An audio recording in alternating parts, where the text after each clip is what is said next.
This story contains descriptions of dictatorship, repression, and violence that may be disturbing and is not suitable for children or sensitive viewers. Viewer discretion is advised. The historical footage and images that may accompany this narration can include scenes of protests, military operations, and the consequences of state violence, so please be prepared before watching. If at any point you feel uncomfortable, pause the video or choose something lighter to watch. Before we begin, make sure you are subscribed to our channel and have turned on all notifications so you do not miss our future deep dives into the lives of the most controversial leaders in modern history. Your support helps us continue to tell these difficult stories and to remember the people who suffered under regimes that tried to erase their voices. He was born far from the centers of power in a small Javanese village of dusty roads, bamboo houses, and rice fields that stretched out toward the horizon. Suharto entered the world on June 8, 1921, in the hamlet of Kemisik near Yogyakarta, in central Java. His family did not belong to the elite. His parents separated when he was still young, and he moved between relatives, learning early that stability could disappear without warning. In this simple rural environment, the boy who would one day rule a vast archipelago grew up among farmers, prayers, and the slow rhythm of village life. As a child, Suharto was quiet and observant rather than loud or charismatic. He went to local Javanese schools and later briefly attended a Dutch-run elementary school, where he experienced the colonial hierarchy directly. Dutch officials and teachers stood above, Indonesians below. He was intelligent but not outstanding, polite but not especially memorable. Few people who knew him then could have predicted that this shy boy, often seen cycling along narrow village paths or helping in the fields, would eventually command armies and control ministries with a single signature. When he finished school, Suharto took various small jobs to support himself, including working at a village bank. Yet the world around him was changing rapidly. Europe was at war, and the crisis slowly reached Southeast Asia. In 1942, Japanese forces invaded the Dutch East Indies, shattering the old colonial structure. For Indonesians, it was a moment of both danger and opportunity. The Dutch rulers fled or were imprisoned. The Japanese presented themselves as liberators but soon revealed a harsh military occupation. Young men like Suharto suddenly found themselves in a new system, one that demanded obedience and offered power to those who could navigate it. Suharto joined the colonial Nil Army shortly before the Japanese invasion, and after the Dutch collapse, his military path continued under Japanese supervision. He later became an officer in PETA, a Japanese-sponsored Indonesian militia created to mobilize local forces for their war effort. Under Japanese training, he learned strict discipline, the importance of hierarchy, and the frightening speed with which orders could send men to their deaths. At the same time, he saw how occupying powers used propaganda, fear, and carefully controlled information to keep millions of people in line. These lessons would not be forgotten. When Japan surrendered in 1945, a new, uncertain chapter began. Sukarno and Hatta proclaimed Indonesia's independence, but Dutch forces tried to reimpose colonial rule. The Indonesian National Revolution began, a chaotic and passionate struggle in which young republicans, militias, and newly formed army units fought the returning colonial troops. Suharto emerged as a commander in this turbulent environment. In central Java, he led forces that engaged in guerrilla warfare, disappearing into villages and forests, striking quickly, and then melting back into the population. He played a role in the famous 1949 general offensive on Yogyakarta, a symbolic attack that demonstrated Indonesian resolve to the world. During these years of war, Suharto developed habits that would define him for life. He rarely showed emotion in public, keeping his face calm even in crisis. He listened more than he spoke, letting others reveal their positions before quietly making his own move. He learned that loyalty inside the military could be more important than political speeches, and that control over guns and soldiers often decided the fate of negotiations, parliaments, and presidents. By the time the Dutch finally recognized Indonesian independence, Suharto was an officer with battlefield experience, a network of loyal subordinates, and a growing sense of his own importance. In the 1950s, the young republic struggled to find stability. Regional rebellions broke out, ideological tensions sharpened, and the economy remained fragile. Suharto climbed the military ladder, serving in various commands and eventually becoming head of the Diponegoro Division in Central Java. The army was not just a fighting force, it was slowly becoming a powerful political actor, guarding its own interests and watching the civilian government with suspicion. Within this environment, Suharto began to build a reputation as a man who could be strict, even ruthless, but who always appeared outwardly modest and reserved. Yet his career was not without setbacks. Accusations of involvement in corruption and smuggling within his division led to his removal from that command in the late 1950s. For a time, it seemed his rise might be over, but Suharto did not challenge the decision openly. Instead, he stayed quiet, accepted a new posting, and waited. This patience, his ability to absorb humiliation without visible anger, made some underestimate him, and others quietly respect his self-control.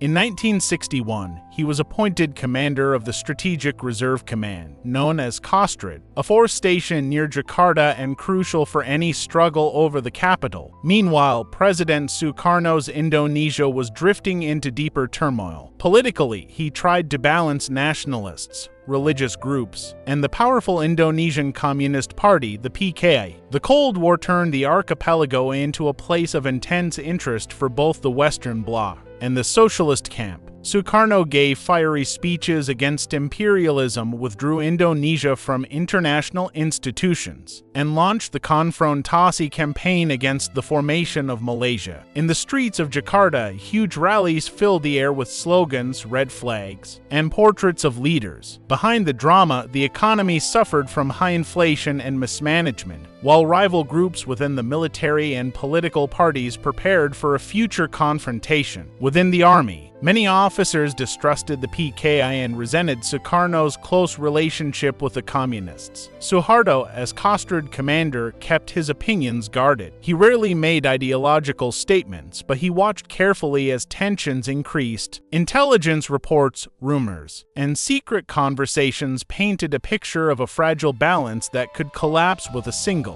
push. Some officers plotted, some politicians schemed, and foreign intelligence agencies also followed events, each with their own interests. The stage was set for a crisis that would reshape Indonesia for generations. The night of September 30th, 1965 began like many other humid nights in Jakarta, but in the early hours of October 1, a small group of officers and soldiers calling themselves the 30th of September Movement kidnapped and killed 6 top army generals. Their bodies were later found at a location called Lubang Buaya outside the capital. Confusion spread in the darkness. Radio announcements spoke of a movement that claimed to be defending the president from a supposed coup by Council of Generals. No one seemed to be fully in control. The air was thick with rumors, fear, and uncertainty. Suharto, whose role and prior knowledge of the events remained debated by historians, reacted quickly once the news reached him. As head of Kostrad, he moved to secure key installations in Jakarta. He took over the radio stations, restored communication with other units, and framed the events as a communist plot against the state. Within hours, the narrative began to form. The PKI, with the help of sympathizers in the military, had attempted to overthrow the government and murder the army's leadership.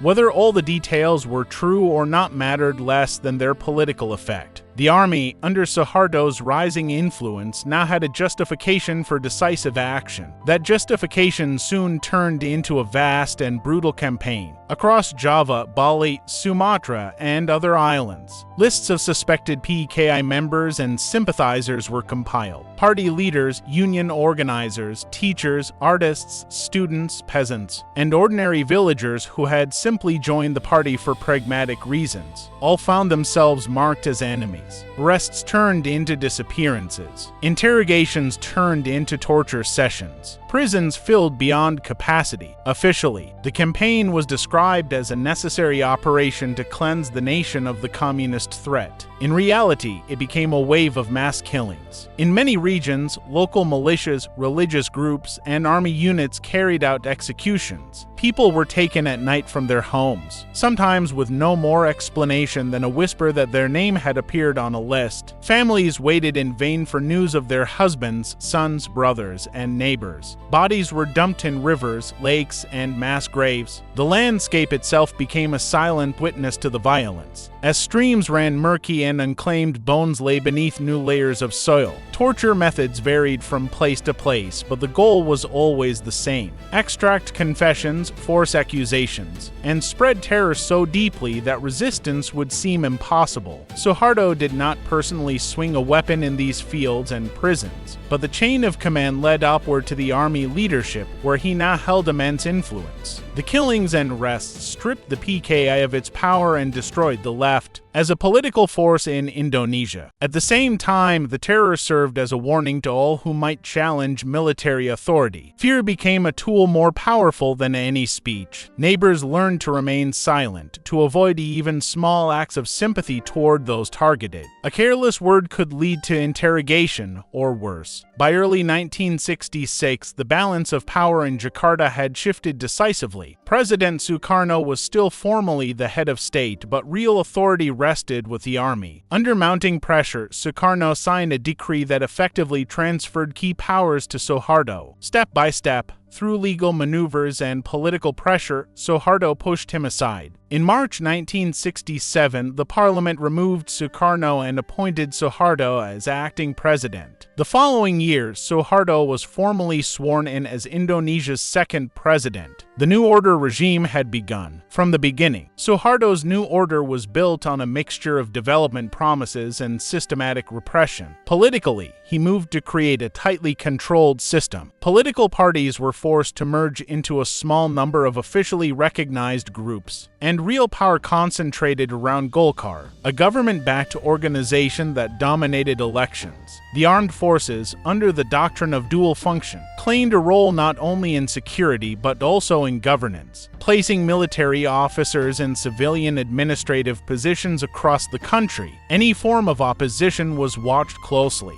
Former political prisoners from the 196,566 purge remained under surveillance, often marked on their identity cards and restricted from certain jobs. Publications were censored. Journalists who pushed too far risked losing their licenses, or worse. Student movements that dared to challenge corruption or military influence were harassed, beaten, or arrested. The regime justified these measures as necessary to maintain stability and prevent the return of extremism on the left or right. But for many Indonesians, it meant living in a permanent state of quiet fear. At the same time, Suharto presented himself as a humble bapak, a father figure devoted to the welfare of his people. He spoke in simple Javanese-influenced Indonesian, avoiding the fiery oratory of Sukarno. He prayed publicly, embraced traditional values, and worked to project an image of personal modesty. Photographs showed him wearing plain batik shirts or simple military uniforms, smiling gently beside farmers, workers, and children. On television, he appeared calm and composed, rarely showing anger. This carefully constructed persona helped many Indonesians accept his rule as benevolent, even paternal, despite the harsh methods used behind the scenes. Central to this image was his family. In 1947, years before his rise to power, Suharto had married Siti Hartana, better known as Ibu Tien. She came from a noble Javanese background and eventually became Indonesia's first lady. Together they had 6 children, 3 sons and 3 daughters. Photographs of the Suharto family were frequently used in state media, showing them as an idealized, harmonious household. Yet behind this smiling facade, their business interests grew rapidly. As Suharto's power expanded, so did the opportunities for his children and relatives to enter lucrative ventures. Over the decades, the Suharto family and their close allies built a network of companies that reached into nearly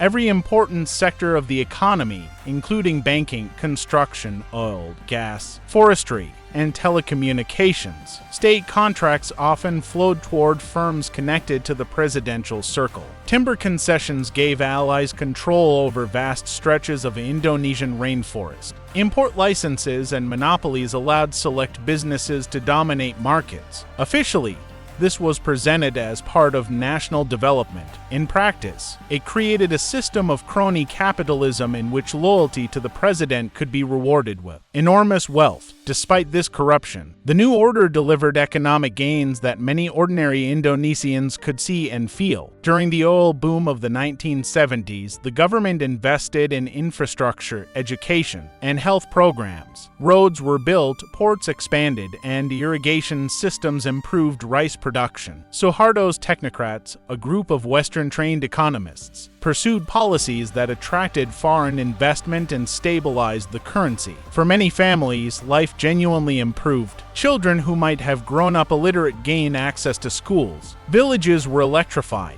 Basic health services reached new areas. For those who experienced these changes, Suharto's rule could feel like a period of upward movement and hope, yet the benefits were unevenly distributed and they came with a price. Regions rich in natural resources, such as Papua and Aceh, were heavily exploited, with much of the revenue flowing to Jakarta and to the elite. Local populations often saw their lands taken or damaged, while their political rights were suppressed in the name of unity and security. Military operations in these areas involved forced relocations, arbitrary arrests, and brutal crackdowns on separatist movements. Torture, disappearances, and extrajudicial killings became part of the unspoken reality in conflict zones, even as the central government insisted that it was simply preserving national integrity. One of the darkest chapters of Suharto's rule unfolded in East Timor. In 1975, following Portugal's withdrawal from the territory and a brief civil conflict, Indonesian forces invaded. The operation was justified as a step to prevent the rise of a hostile leftist state on Indonesia's border and to complete national integration. In reality, it triggered years of violence, occupation, and resistance. East Timorese civilians bore the brunt of the conflict. Villages were bombed or burned. People were forced into camps. Hunger and disease spread. Torture and executions were used to crush dissent and intimidate the population. The outside world gradually learned of these abuses, but for a long time the regime dismissed the reports as propaganda. Inside Indonesia itself,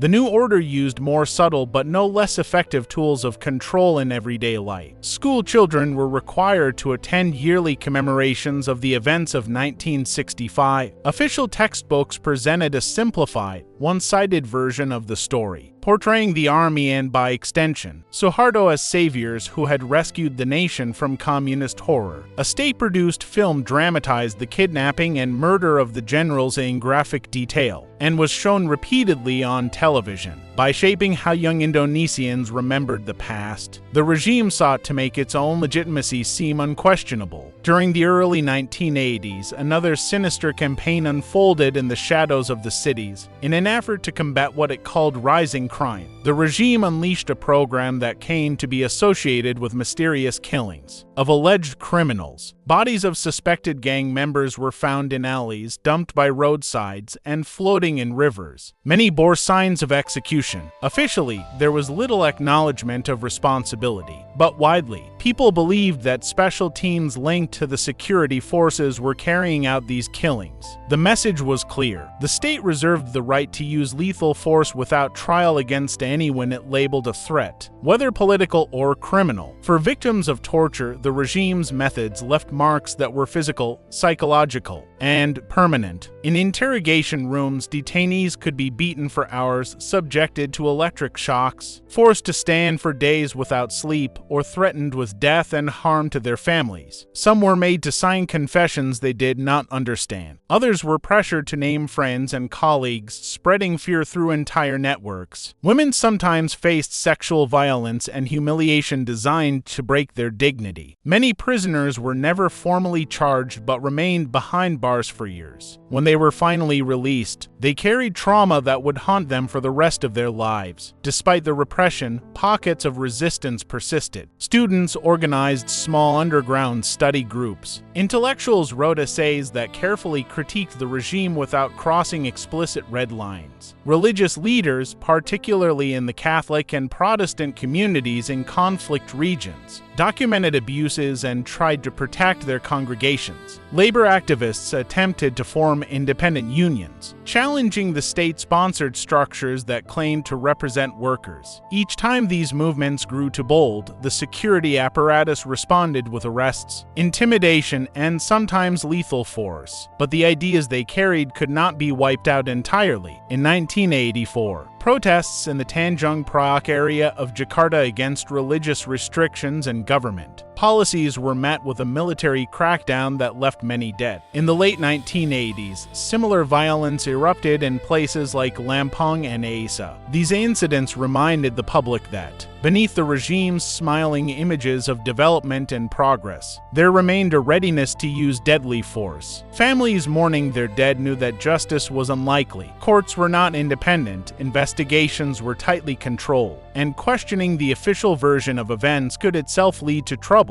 As the 1990s began, Suharto was an aging ruler presiding over a complex and increasingly fragile system. On the surface, the new order appeared stable. Elections were held regularly, though heavily managed and predictable. Golkar continued to dominate. The economy, benefiting from oil revenues and foreign investment, kept growing. However, beneath this stability, cracks widened. Environmental destruction, especially due to logging and plantation expansion, began to threaten rural livelihoods. Corruption became more blatant and resented. A new generation of Indonesians, raised with access to global media and higher education, was less willing to accept the old culture of silence. In 1996, Suharto's longtime partner in public life, Ibu Tien, died of heart problems. Her death deeply affected him personally and disrupted the careful balance within the ruling family. Rivalries among children and in-laws intensified. Some of Suharto's children, already known for their business empires, became even more assertive. New ventures were launched, new monopolies formed. At the same time, a growing democracy movement around opposition figure Megawati Soekarnoputri, the daughter of the first president, challenged the regime's legitimacy. The authorities responded with party manipulations, bans, and violence, including a notorious attack on an opposition party office that shocked many Indonesians. Then came the blow that the new order could not withstand. The Asian financial crisis of 19,971,998. What began as a currency crash in Thailand spread rapidly. In Indonesia, the rupiah's value collapsed, banks failed, and foreign investors fled. Prices of basic goods soared, and millions of people were pushed back into poverty. The fragile balance between development and repression shattered. For years, Suharto had justified his authoritarian rule by pointing to economic stability and growth. Now that stability evaporated almost overnight. Anger, long suppressed, surged to the surface. Students marched in universities across the country demanding reform, transparency, and an end to Suharto's rule. They shouted "Reformasi" and carried banners calling for democracy and an end to corruption.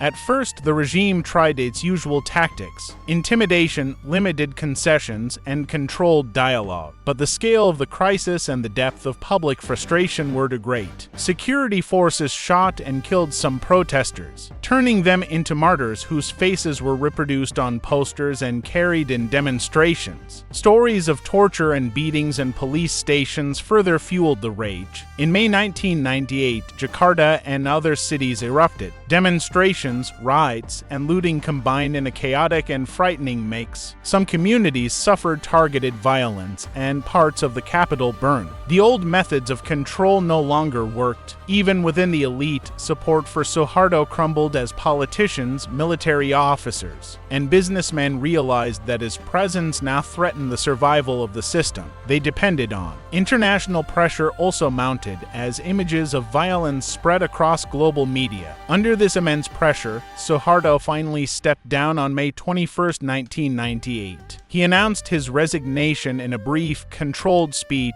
handing power to his vice president. There was no grand farewell parade, no mass demonstration of loyalty. Instead, there was a wave of relief mixed with uncertainty and grief for those who had died in the struggle. For the first time in over 3 decades, Indonesia faced a future not defined by his presidency. The new order, built on a foundation of fear, censorship, and crony capitalism, had collapsed. After his fall, Indonesia entered a period of transition known as the Reformasi era. Political prisoners were released, new parties were formed, press freedom expanded dramatically. Human rights groups emerged publicly, seeking truth and accountability for past abuses. Survivors of the 196,566 massacres, former political detainees, and relatives of the disappeared began to speak more openly about their experiences. They organized meetings, wrote memoirs, and demanded investigations. For many, simply telling their story after decades of enforced silence was an act of courage and defiance. There were attempts to bring Suharto himself to justice. Investigations were opened into corruption allegations that claimed he and his family had accumulated billions of dollars through abuse of power. Lawyers and activists also pushed for human rights cases related to the mass killings, torture, and military operations carried out under his rule. But Suharto, now an old and fragile man, avoided the courtroom.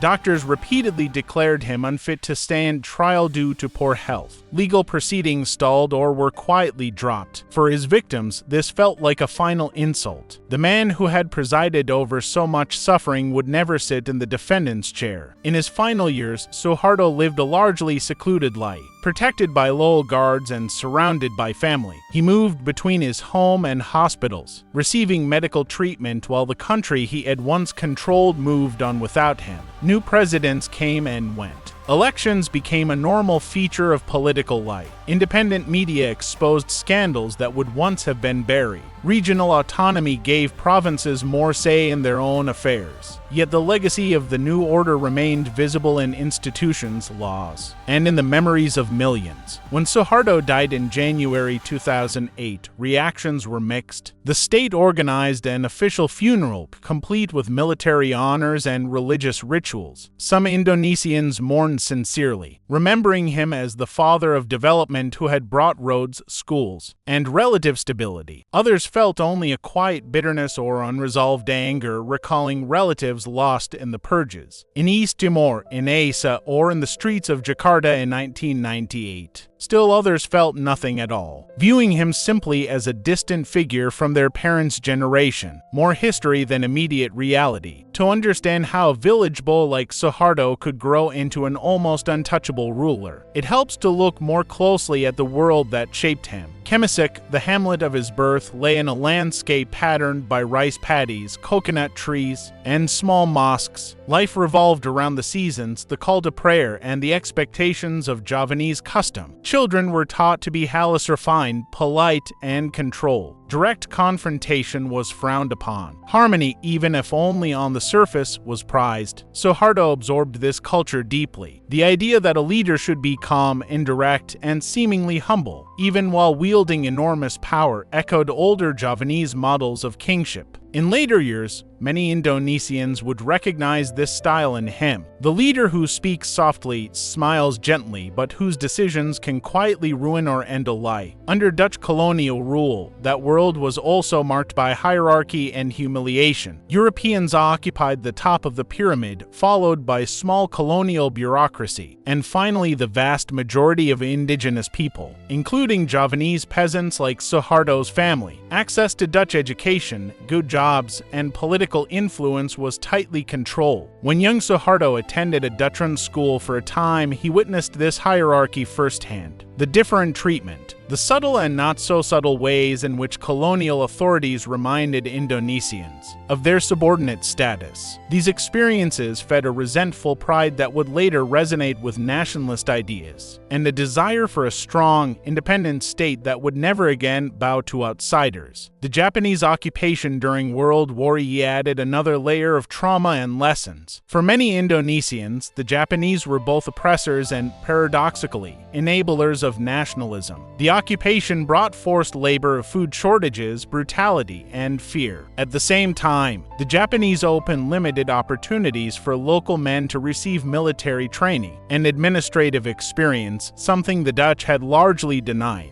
In organizations like PETA, Suharto and others learned how to command troops, handle weapons, and manage logistics. They also saw how a disciplined army, backed by a single ideology and ruthless methods, could dominate a population of millions. Even as the Japanese regime inflicted suffering, it inadvertently trained the future leaders of independent Indonesia in the arts of modern power. During the Indonesian National Revolution, Suharto's battlefield experiences deepen his understanding of both courage and cruelty. Guerrilla warfare against the Dutch required harsh choices. Commanders had to decide which villages to defend and which to abandon, which missions were worth the risk, and when to sacrifice lives to achieve symbolic victories. Stories from those years speak of ambushes at night, hurried retreats through muddy rice fields, and secret meetings lit by oil lamps in village houses. Suharto emerged from this period believing that Indonesia needed a strong, unified army at its core, one that would never again allow foreign troops to dictate the fate of its people. That conviction would later justify, in his mind, the army's deep involvement in politics and its right to silence those it considered dangerous. In the chaotic 1950s, the young republic nearly tore itself apart. Regional rebellions in Sumatra and Sulawesi challenged the authority of Jakarta, sometimes with support from foreign powers worried about communism. Islamist insurgencies sought to establish an Islamic state. Local military commanders used their forces to pressure the central government, and economic instability eroded public confidence. Suharto watched these conflicts and internal army struggles with care. He came to believe that multi-party democracy,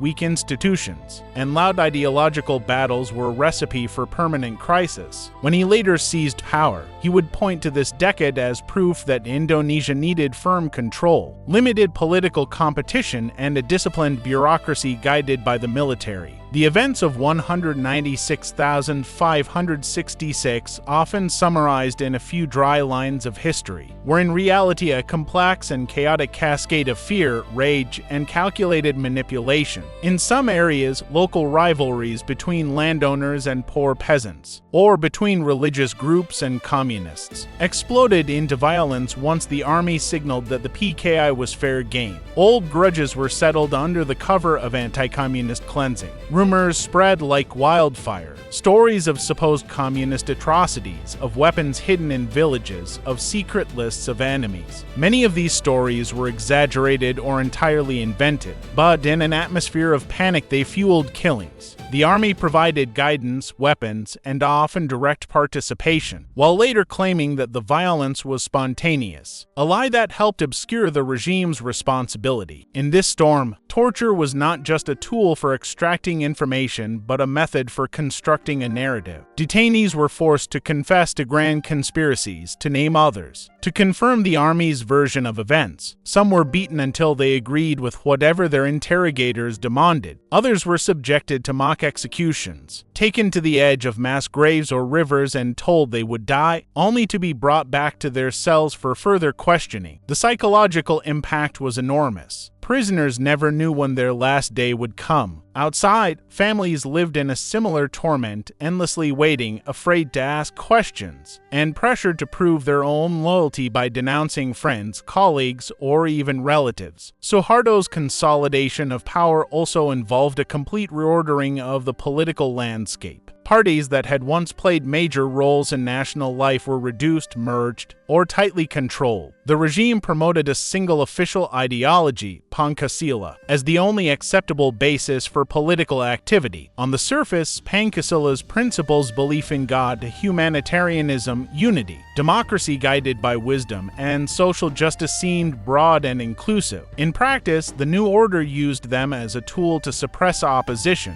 Organizations that refused to declare Pancasila as their sole guiding ideology could be banned. public discussions that questioned the regime's interpretation of Pancasila were seen as threats to national stability. Ideology became another weapon in the state's arsenal. At the village level, control extended into the smallest details of everyday life. Local heads, often appointed with military approval, were responsible for monitoring residents and reporting any suspicious activity. Neighborhood committees kept records of who lived where, who visited whom, and who seemed restless or politically active. During elections, villagers were pressured to vote for Golkar, with officials sometimes standing close to the ballot boxes watching. While the ballots were officially secret, everyone understood the expectations. Refusing to participate or supporting opposition parties openly could mean losing access to government aid, credit, or even basic services. Under such conditions, conformity became a survival strategy.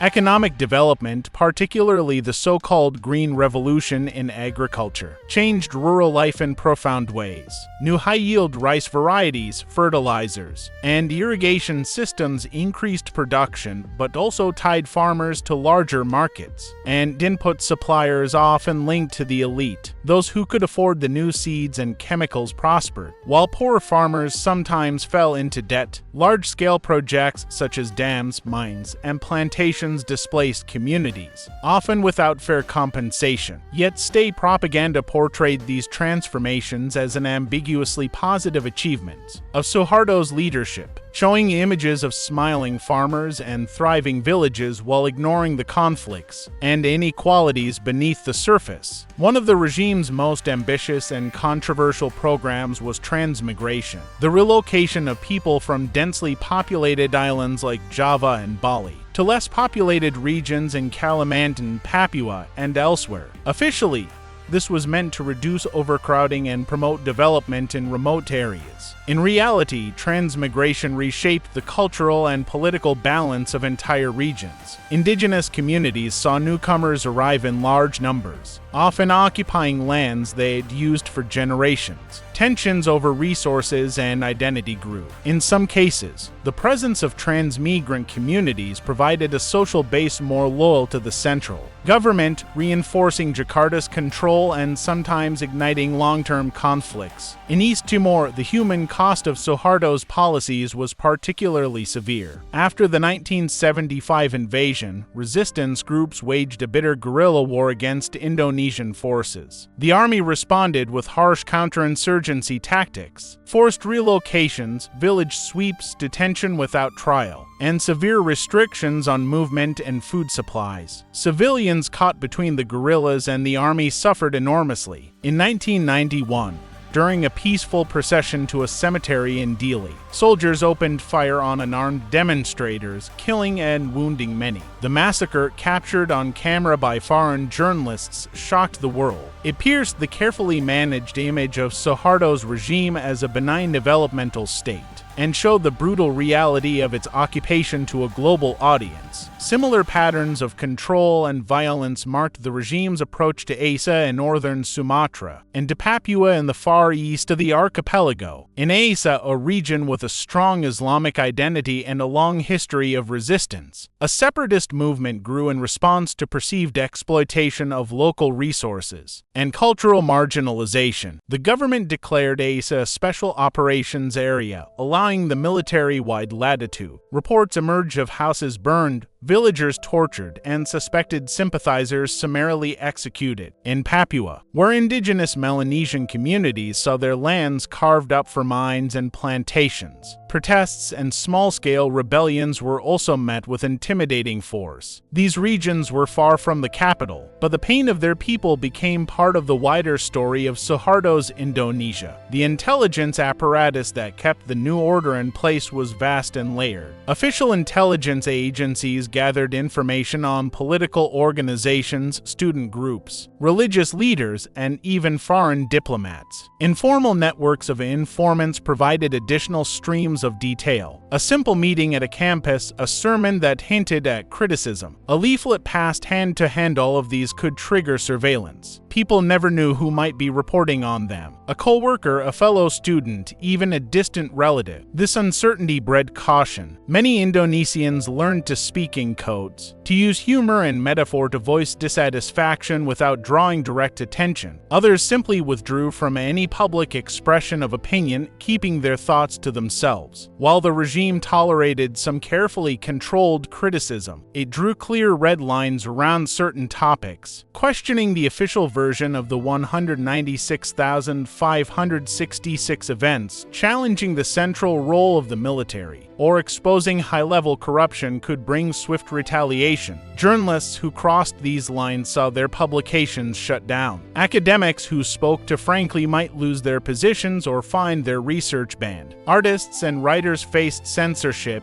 and some chose self-exile abroad. Yet despite these constraints, a culture of subtle dissent developed, with novels, poems, and plays that used allegory and symbolism to comment on power and injustice without naming names. The Suharto children became symbols of New Order excess. Nicknames and jokes about their wealth and influence circulated quietly among ordinary people. One daughter was deeply involved in toll roads and media. Son built a business empire in sectors ranging from car manufacturing to banking. Another son became notorious for his aggressive dealings and eventual criminal cases. After the regime fell, in conversation, people would lower their voices when mentioning these names, aware that criticizing the president's family openly could be dangerous. But resentment simmered. Many Indonesians saw in the children's fortunes a betrayal of the modest, paternal image their father projected. By the mid-1990s, signs of strain in the system were increasingly visible. Universities produced a growing number of graduates who struggled to find decent jobs. Urbanization packed millions into crowded cities, where they could see with their own eyes the stark divide between luxury malls and sprawling slums. Independent Ingos quietly documented land grabs, labor abuses, and environmental destruction. The fall of authoritarian regimes elsewhere in the world, from Eastern Europe to parts of Latin America, inspired activists and students who wondered when change would come to Indonesia. International organizations began to press the regime on human rights and corruption, complicating Suharto's efforts to present himself abroad as a reliable partner and stabilizing force. When the Asian financial crisis hit, it did more than break the economy, it shattered the illusion that the new order was competent and unshakable. The rupiah's collapse erased savings overnight. Everyday items, from rice to cooking oil, suddenly cost many times more. Parents worried about how to keep their children in school. Workers lost jobs as factories closed or cut staff. As desperation grew, people looked to the palace and saw an aging ruler whose family remained fabulously rich, seemingly insulated from the suffering. The long-standing belief that Suharto,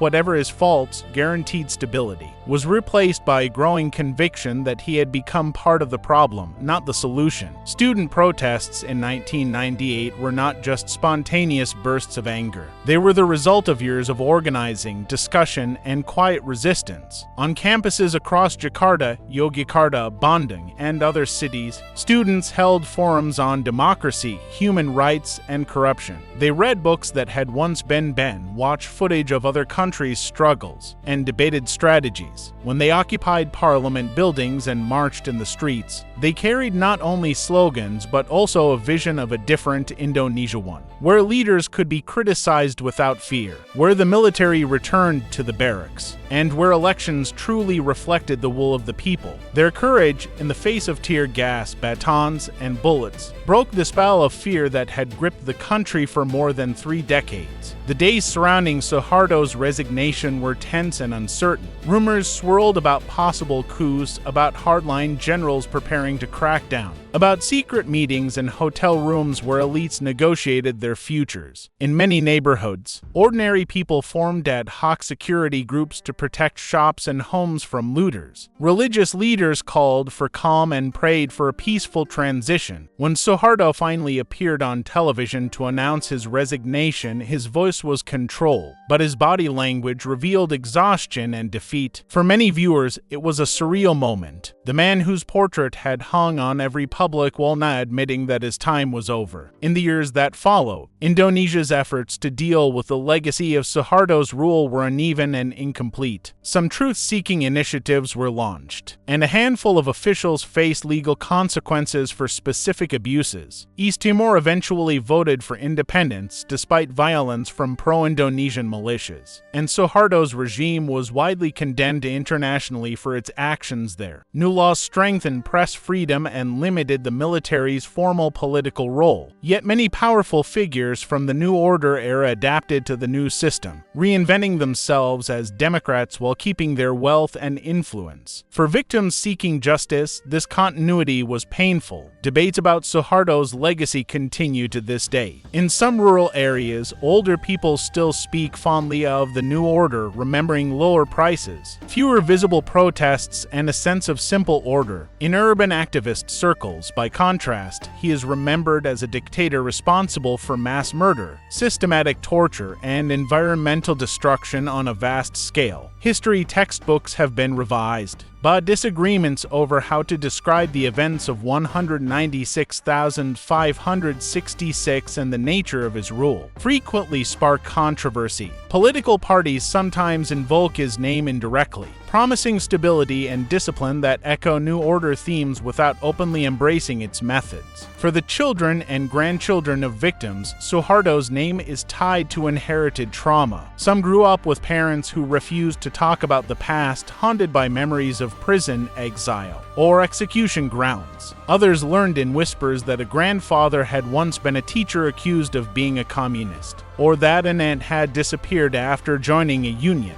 These fragmented stories create a different kind of history, one carried not in official documents but in family silences, nightmares, and unspoken fears. When these younger generations demand recognition of what happened, they are not just asking for historical accuracy, they are asking for the dignity that their families were denied. In examining Suharto's life, we see a man who embodied many of the contradictions of the 20th century. He fought against colonial rule but built an internal system of domination. He promoted economic development while allowing vast corruption. He claimed to defend unity but deepened divisions through violence and manipulation. His story is a warning about the dangers of concentrating power in the hands of a leader who faces few checks and balances, who surrounds himself with loyalists and family members, and who believes that dissent is inherently dangerous. Such a system may appear strong, but it is brittle, and when it breaks, it leaves deep scars. As Indonesia continues its democratic journey, the shadow of Suharto's New Order has not entirely disappeared. Some laws and institutions created during his rule remain in place. Some patterns of corruption, clientelism, and heavy-handed policing persist. Yet the fact that people can now discuss these issues openly, that elections can change governments, and that journalists can investigate wrongdoing without automatic censorship, marks a profound difference from the era when his portrait watched silently over every classroom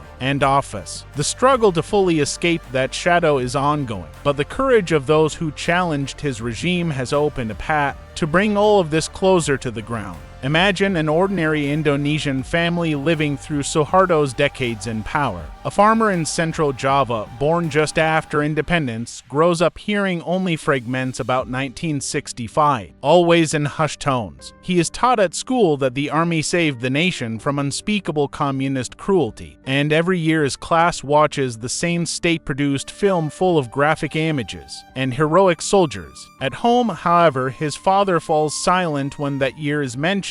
An old photograph of a smiling uncle sits in a drawer, never displayed. And whenever the boy asks about him, his mother's eyes fill with tears and she changes the subject. The boy learns, without anyone saying it directly, that some questions are dangerous. As he becomes a young man, he moves to the city to work in a factory. There, he sees both the progress and the injustice of the new order. The factory exists thanks to foreign investment and government incentives. It gives him a steady, if low, income, but he also sees how managers, some with military connections, treat workers as expendable. When a colleague tries to organize an independent union, security officers arrive, and the colleague is abruptly fired, then disappears from view. Rumors say he was detained and beaten. The young man understands the message. Be grateful for what you have, do not ask for more, and never challenge the powers above you. Years later, he marries and has children of his own. His eldest daughter goes to university and encounters new ideas. She attends small meetings where students talk about democracy, human rights, and corruption. She brings home photocopied articles that criticize the regime in careful language, and tells her father about activists imprisoned for speaking out. He is torn between pride in her curiosity and fear for her safety. He remembers the vanished uncle, the silent pauses in family conversations, the colleague who disappeared. When she joins the protests in 1998, he watches television anxiously, searching the crowds for her face. When Suharto finally resigns, his daughter weeps with joy in the streets, hugging strangers. He sits at home, quietly stunned, feeling as if a heavy weight he carried without fully naming it has suddenly lifted from his shoulders. For families like this, Suharto's name is not just a historical label. It is a backdrop to entire lives, shaping what could be said, what could be dreamed, and what had to be buried. Their hopes and fears, their small daily routines and large life decisions, unfolded within the boundaries set by his regime. When we study the biography of a dictator, it is easy to focus only on battles, decrees, and high-level decisions. But the true measure of his impact lies in these countless, intimate stories in the silences at dinner tables, the cautious glances in crowded buses, the whispered jokes that carried both humor and fear. They are the invisible shadows cast by the towering figure at the top.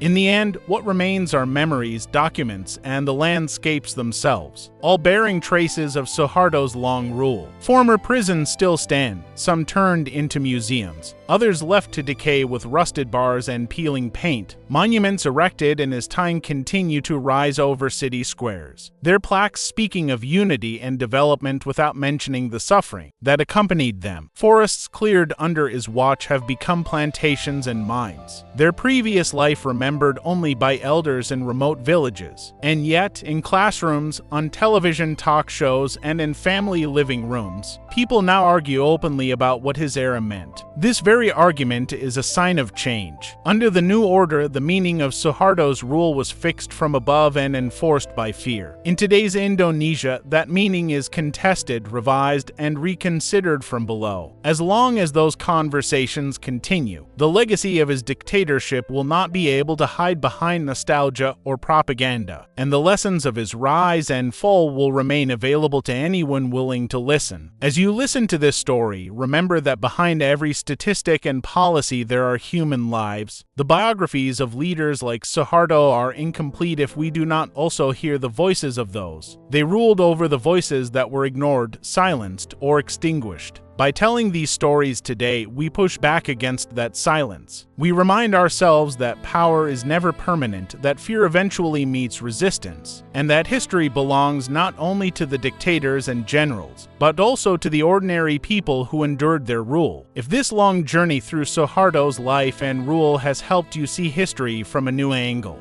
do not forget to subscribe to our channel, like this video, and share it with others who care about understanding the past. Beneath the surface of official stories, every view, every comment, and every share helps keep these conversations alive. The more we talk about what happened, the harder it becomes for anyone, anywhere, to bury the truth under fear and propaganda again.